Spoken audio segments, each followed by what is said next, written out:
Bismillahirrahmanirrahim. Assalamualaikum warahmatullahi wabarakatuh.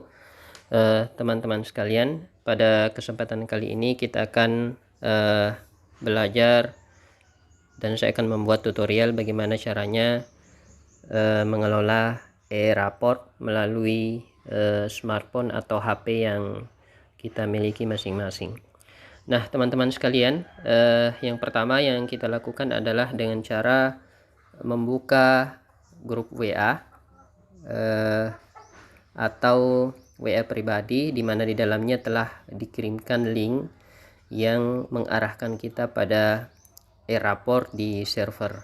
Jadi di sini misalnya saya telah mengirimkan link e-raport di salah satu WA.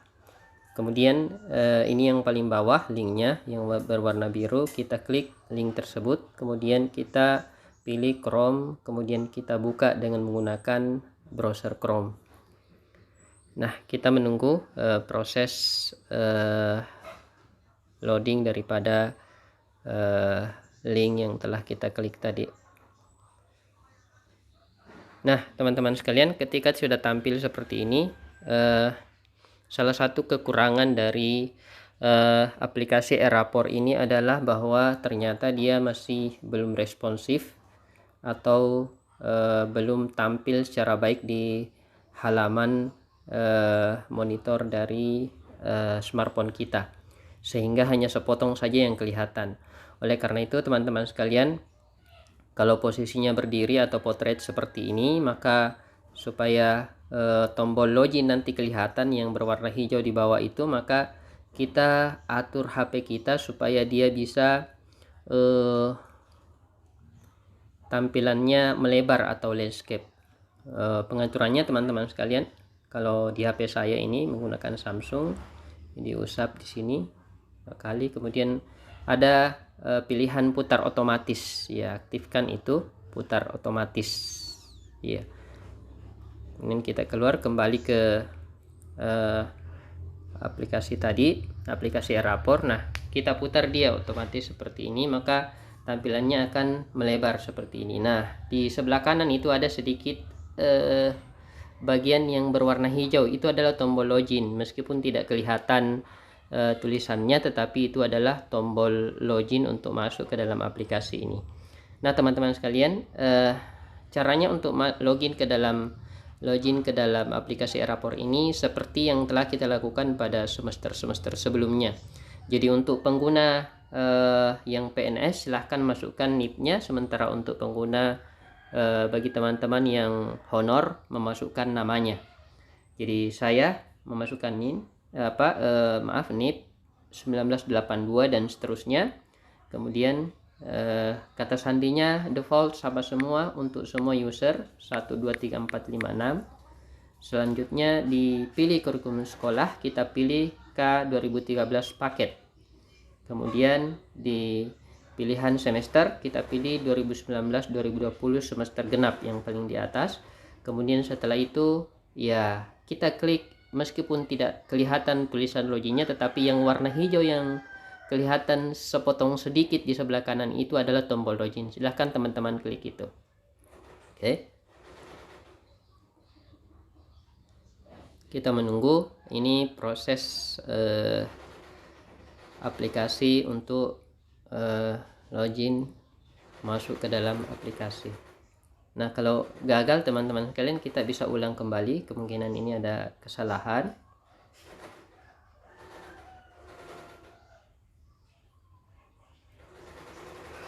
Clock 1982, kemudian kata sandinya 123456. Selanjutnya kurikulumnya 2013 paket. Kemudian levelnya sebagai guru. Nah, sepertinya ini yang dilupa tadi. Kemudian semesternya. Oke. Nah, ini tidak kelihatan lagi. Kalau misalnya teman-teman sekalian tidak kelihatan tombol yang berwarna hijau, kita putar-putar dia supaya bisa kembali kelihatan. Nah, ini dia tombol loginnya. Ya, jadi kita putar potret dan landscape. Kita klik kembali tombol yang berwarna hijau untuk login. Mudah-mudahan berhasil. Nah, teman-teman sekalian, kita sudah berhasil login di akun saya sebagai seorang guru, masuk ke dalam aplikasi Rapor. Nah, ini sudah masuk ke dalam aplikasi. Nah, seperti biasanya langkah pertama yang kita lakukan untuk mengisi e-rapor adalah dengan mengisi data kompetensi dasar. Di sebelah kiri itu ada dashboard, kemudian ubah password, kemudian ada data kompetensi dasar. Silahkan klik data kompetensi dasar.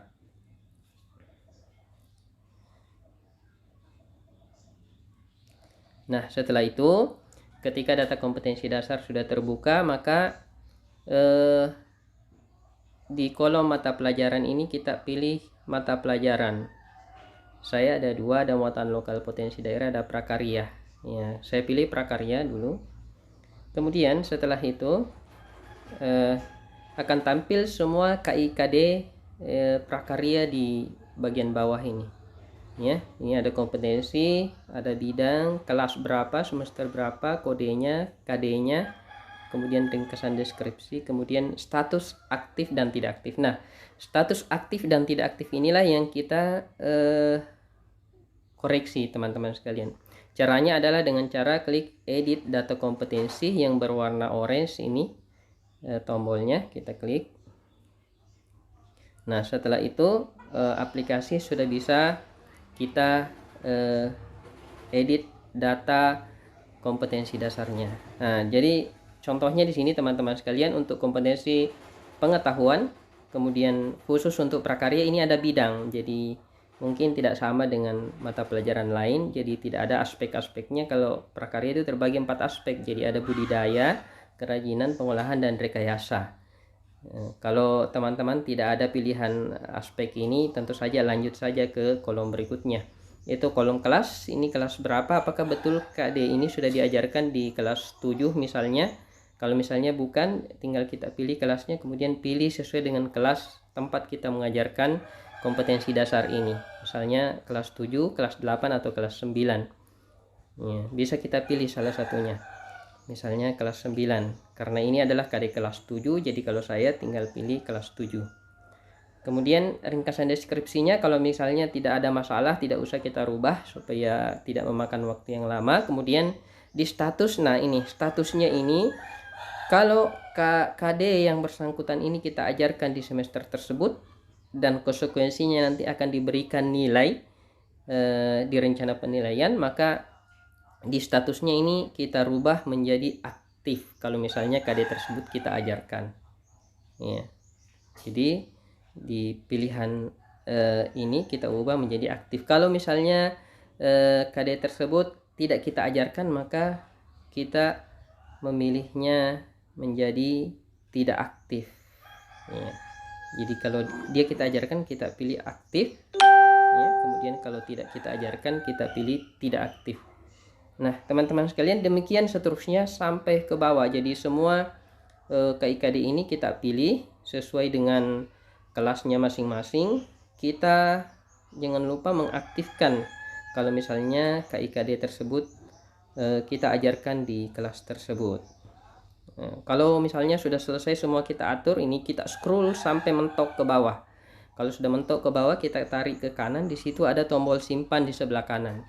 Kalau sudah tersimpan semua, sudah diatur semua KIKD-nya, yang aktif kita ajarkan itu sudah diaktifkan di bagian ini pengaktifannya, maka kita klik tombol yang berwarna hijau untuk menyimpan data kompetensi dasar yang telah kita pilih untuk kelas 7, kelas 8, dan kelas 9. Jadi kita tekan tombol simpan untuk menyimpan perubahan yang telah kita lakukan di data kompetensi dasar. Nah, data kompetensi dasar berhasil diubah. Oke, kita klik OK. Maka kita sudah selesai mengedit data kompetensi dasar. Sekarang kita masuk di rencana penilaian. Kita mulai dari penilaian pengetahuan. Di bawah rencana penilaian pertama itu penilaian pengetahuan. Sama seperti semester sebelumnya. Misalnya kita memilih, ini ada tanda panahnya, pilih kelas berapa. Misalnya ini pilih kelas 7. Kemudian mata pelajaran yang diajarkan, saya mengajarkan prakarya tadi yang sudah saya tetapkan data kompetensi dasarnya. Kemudian, nah di bawahnya ada pilih jumlah penilaian. Jadi berapa penilaian yang akan kita berikan untuk mata pelajaran prakarya di kelas 7. Jadi di sini dipilih tanda panahnya, kita berikan berapa penilaian. Ya, misalnya kita mau berikan 2 penilaian, ini hanya contoh, kita klik 2 di sini. Nah, di sini ada kelompok teknik penilaian. Di penilaian pertama bisa kita pilih misalnya kelompok 1 tes tulis.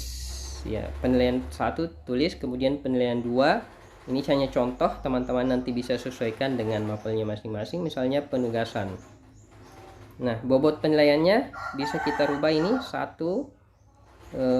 Kalau misalnya tidak mau dirubah, tidak perlu. Ya, bobot dari nilai tes tulis adalah 1 dan penugasan adalah 1. Kemudian nama penilaiannya adalah P1 dan P2. Nah, di bawahnya itu terdapat kompetensi dasar yang telah kita tetapkan di menu sebelumnya. Jadi ada kompetensi dasar 33 dan 34. Apa teknik penilaiannya untuk 33? Misalnya saya untuk KD 33 itu tes tulis saja. Ya, saya centang tes tulis. Sementara untuk KD 34 adalah tes penugasan saja. Saya centang penugasan. Bisa dicentang dua-duanya, bisa juga hanya salah satunya saja teknik penilaian yang kita gunakan. Kemudian setelah itu kita tekan tombol simpan setelah kita melakukan penilaian. Nah, di sini ada keterangannya, kita klik OK. Nah, rencana penilaian sudah selesai. Selanjutnya kita lanjutkan ke rencana penilaian untuk kelas yang lain. Untuk penilaian untuk kelas yang lain kita bisa melakukan copy penilaian saja, karena kita sudah melakukan rencana penilaian di kelas 7 yang tombol berwarna merah itu untuk mengcopy nilai pengetahuan. Jadi misalnya ini nilai pengetahuan, kita pilih copy tadi kelas 7 sudah kita atur. Saya mau copy untuk mata pelajaran prakarya, pilih, kemudian kelas, kita mau copy ke kelas berapa, misalnya kelas 7A. Teknik penilaiannya persis sama dengan itu. Nah, kemudian setelah itu kita copy data rencana penilaian yang berwarna hijau, tombolnya klik itu. Nah, kemudian kita klik OK, maka proses mengcopy penilaian sudah selesai. Oke. Nah, begitu cara untuk mengcopy rencana penilaian. Selanjutnya rencana penilaian pengetahuan. Rencana penilaian keterampilan, maaf, sama dengan penilaian pengetahuan tadi. Jadi tidak ada bedanya. Jadi kita tinggal menambahkan seperti halnya tambah rencana nilai keterampilan dan seterusnya, pilih kelas, mata pelajaran sama dengan membuat nilai rencana penilaian pengetahuan. Selanjutnya butir penilaian spiritual. Di sini kita bisa membuat rencana penilaian. Saya sudah melakukan perencanaan penilaian spiritual. Teman-teman nanti tinggal pilih misalnya kelas 7, kemudian mata pelajarannya apa, saya misalnya prakarya, kemudian ini tinggal kita centang penilaian apa yang mau kita masukkan. Bisa dipilih 1, 2 atau lebih daripada itu, tergantung penilaian dari teman-teman semuanya. Kalau sudah selesai, di bawahnya ada tombol simpan, silahkan tekan tombol simpan. Oke, itu untuk penilaian butir spiritual. Kemudian butir sosial kurang lebih sama dengan rencana penilaian spiritual. Jadi kita pilih kelasnya, soalnya kelas 7. Kemudian di bawahnya kita pilih mata pelajaran, misalnya prakarya. Kemudian setelah itu sama, kita pilih centang butir penilaian sikap. Bisa pilih 1, 2, 3 atau berapapun sesuai dengan teman-teman yang telah lakukan penilaian di kelasnya masing-masing. Kemudian kalau sudah centang, silahkan tekan tombol simpan yang di bawah. Kemudian bobot penilaian harian PTS dan PAS. Ini untuk bobotnya. Nah, teman-teman, ternyata untuk penilaian akhir semester itu harus wajib diisi. Jadi karena nilainya 1, jadi nanti teman-teman sesuaikan saja dengan mata pelajarannya masing-masing. Di sini kita pilih kelas, misalnya kelas 7. Kemudian mata pelajarannya misalnya prakarya. Nah, sini bobotnya 211. Jadi sebenarnya penilaian akhir semester ini tidak ada, tetapi kalau di dalam aplikasi ternyata itu harus wajib untuk diisi penilaian akhir semester. Jadi nanti kembali kepada kebijakan teman-teman semua untuk penilaian akhir semester. Apakah itu hanya kita copy paste dari penilaian tengah semester saja atau seperti apa? Kembali ke teman-teman semua. Ini kita kasih bobotnya tetap 211. Jadi 2 penilaian harian, penilaian semester, kemudian penilaian semester. Kalau sudah selesai, kita klik tombol simpan yang berwarna hijau. Nah, selanjutnya kalau sudah selesai, kita bisa melakukan input data nilai yang ada di sebelah kiri. Input data nilai sama dengan semester lalu. Misalnya di sini kita tinggal memilih kelas. Misalnya saya pilih kelas 7, kemudian mata pelajarannya prakarya. Kemudian untuk penilaiannya penilaian P1, karena saya tadi membuat 2 macam penilaian, yaitu penilaian 1 dan penilaian 2. Kita klik dulu penilaian 1. Sini kita tinggal memasukkan nilai untuk siswa yang bersangkutan di kolom ini. Misalnya ini hanya contoh. Misalnya 70 contoh ya. Kemudian misalnya Sukirman juga 70 ya. Jadi seperti itu. Kalau sudah selesai, teman-teman sekalian tekan tombol simpan yang ada di bawah yang berwarna hijau. Demikian seterusnya untuk nilai pengetahuan. Untuk nilai remedi ini kalau ada remedi, tetapi kalau tidak ada tidak perlu kita isi penilaian remedial. Kemudian input nilai keterampilan, ini untuk nilai keterampilan sama dengan pengisian nilai pengetahuan ya. Jadi dipilih kelasnya, misalnya kelas 7, kemudian di bawahnya itu dipilih mata pelajarannya prakarya, kemudian penilaiannya saya tadi merencanakan. Ini nanti tergantung perencanaan penilaian teman-teman. Ini ada penilaian 1, ada penilaian 2, tinggal kita pilih yang mana dulu. Nah, kemudian kita kasih nilai di sini ya. Kita berikan nilai misalnya 70. Kemudian kalau setelah itu sudah selesai, kita simpan. Kemudian penilaian spiritual sama dengan semester lalu, kita pilih ya kelas 7 misalnya, kemudian mata pelajaran prakarya. Secara default di ini di kompetensi dasar atau indikator yang dipilih itu sudah ada baik di situ. Jadi kalau tidak ada yang mau dirubah, tinggal kita langsung simpan. Tetapi kalau misalnya ada yang mau dirubah, tinggal kita tekan tanda panahnya, kemudian kita pilih di sini apakah sangat baik atau baik atau cukup ya. Dan jangan sebaiknya jangan cukup, karena siswa kita yang memiliki nilai cukup itu tidak bisa naik kelas, minimal baik.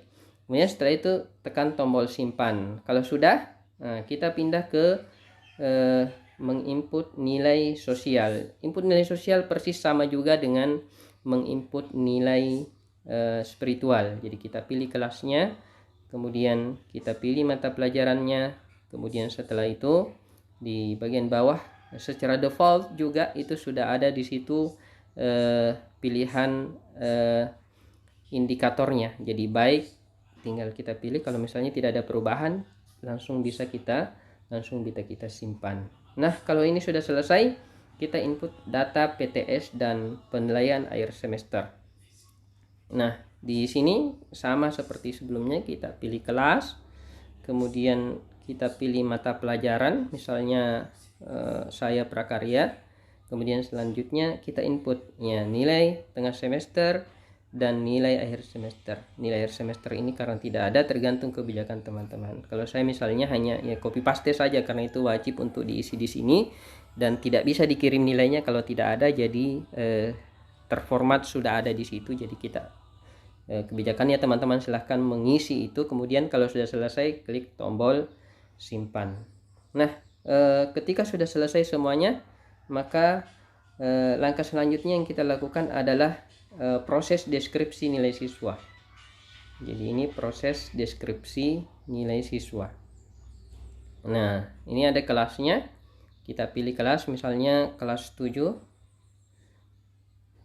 Kemudian pilih mata pelajarannya prakarya. Kemudian setelah itu ya. Nah, ternyata saya sudah melakukan deskripsi penilaian, jadi sudah tidak bisa lagi. Ya, jadi kalau mau di reset ini bisa saya reset untuk merubah, tetapi karena sudah melakukan penilaian maka saya tidak perlu untuk mereset ini. Jadi teman-teman nanti tinggal memasukkan deskripsi biasanya tidak ada yang perlu dirubah, tinggal disimpan saja. Kemudian selanjutnya lihat pengolahan nilai. Kita tadi sudah mengisi nilai pengetahuan untuk kelas 7. Kita bisa mengeceknya di bagian ini. Dipilih kelas 7, kemudian dipilih mata pelajaran prakarya. Nah, di sini iya, nilai rapor.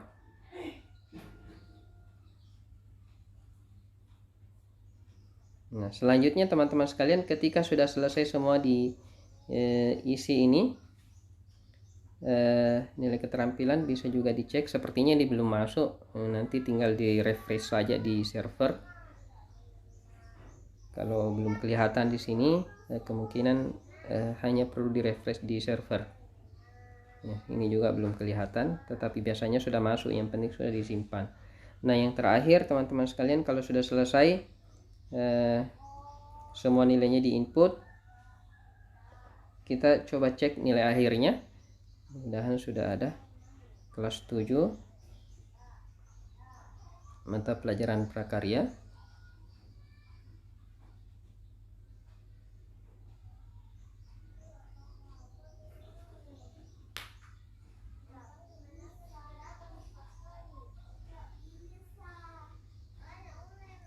Nah, ini sistem mendeteksi Anda melakukan penilaian tidak sesuai dengan rencana. Ini berdampak pada hasil ketercapaian kompetensi yang tidak sesuai dengan rencana. Penilaian yang Anda masukkan tidak mencerminkan penilaian berbasis kom. Silahkan lakukan perencanaan dan penilaian sesuai dengan jumlah KD yang dimiliki.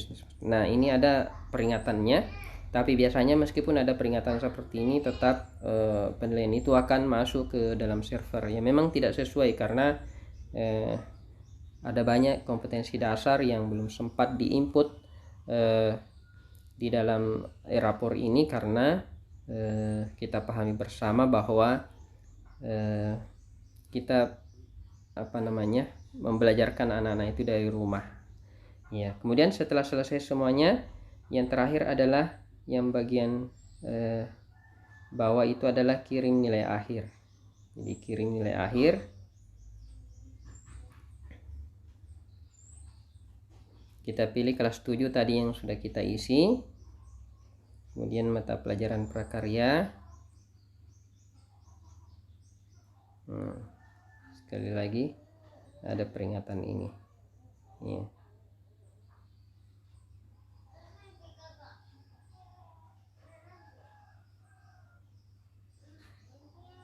Hasil pengolahan.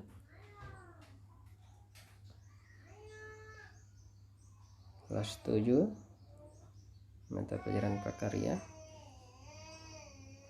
Nah, ini ya, meskipun tadi ada peringatannya, tetapi ternyata di hasil pengolahan nilai ini sudah ada ya, jadi dia sudah masuk ya. Jadi tidak ada masalah meskipun keluar peringatan itu, karena memang kita belajar tidak mencapai kompetensi yang diharapkan karena keadaan pandemi COVID-19. Jadi sudah ada nilainya. Nah, jadi kalau teman-teman sudah kirim, maka nilainya akan terkirim ke server. Nah, ini teman-teman sekalian, ini kalau diisi secara manual. Sementara kalau ada teman-teman yang mau mengisi secara offline, itu bisa juga. Jadi itu bisa di download format importnya. Ini ada menu download format import.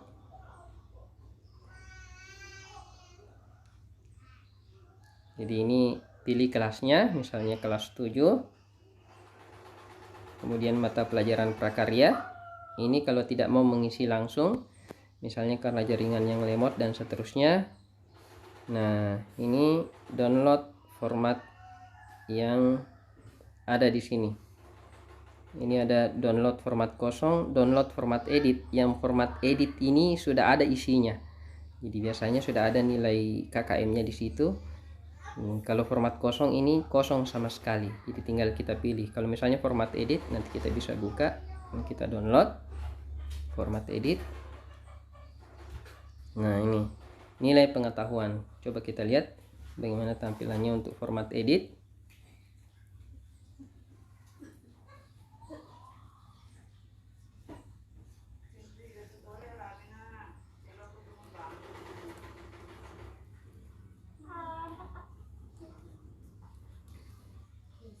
Kita cek. Nah, ini ya, jadi yang format edit itu ya ternyata belum ada nilainya teman-teman sekalian. Jadi nanti tinggal diisi di sini ya, bisa diisi di laptop, bisa juga kalau teman-teman ada aplikasinya di sini bisa langsung di ketik di sini ya. Jadi bisa kita edit di sini. Ini bisa diberikan nilai antara 0 sampai 100. Tapi kalau mau lebih mudah, nanti bisa diisi di di laptop kita masing-masing. Nah, kita kembali ke aplikasi Erapornya. Jadi tinggal mendownload ya, bisa pilih salah satunya, tetapi mungkin sebaiknya pilih format edit.